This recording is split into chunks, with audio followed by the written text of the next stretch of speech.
নির্বাচনের যে তফসিল ঘোষণা হয়েছে তাতে আমরা মোটামুটিভাবে সন্তুষ্ট। শব্দের একটা উত্তেজিক দিক থাকতে পারে, সে বিষয়গুলো আমি খুব বেশি বড় করে দেখি না।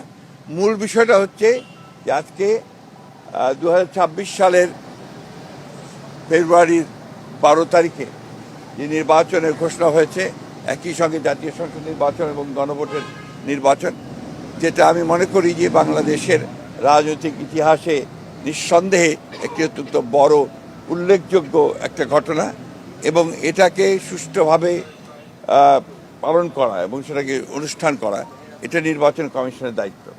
আমাদের প্রত্যাশা যে নির্বাচন কমিশন একেবারে নিরপেক্ষভাবে, সুষ্ঠুভাবে, অবাধ এবং একটা গ্রহণযোগ্য নির্বাচন অনুষ্ঠান করবে, এবং এখানে সকল রাজনৈতিক দল এবং প্রার্থী তারা সবাই সচেতনভাবে এই নির্বাচনটিকে একটি উৎসব মুখর একটি নির্বাচনে পরিণত করবেন।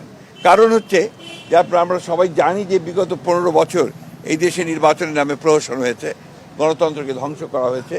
সুতরাং আজকে আবার একটা সুযোগ সৃষ্টি হয়েছে ছাত্র জনতার গণ অভ্যুত্থানের মধ্য দিয়ে।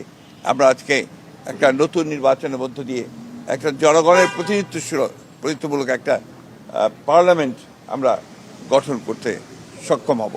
আপনারা জানেন যে প্রায় 9 মাস সংস্কার রাষ্ট্র যে সমস্ত সংস্কারের প্রয়োজন ছিল রাষ্ট্রের, সেগুলো নিয়ে রাজনৈতিক দলগুলোর মধ্যে আলোচনা হয়েছে, দীর্ঘ আলোচনা হয়েছে।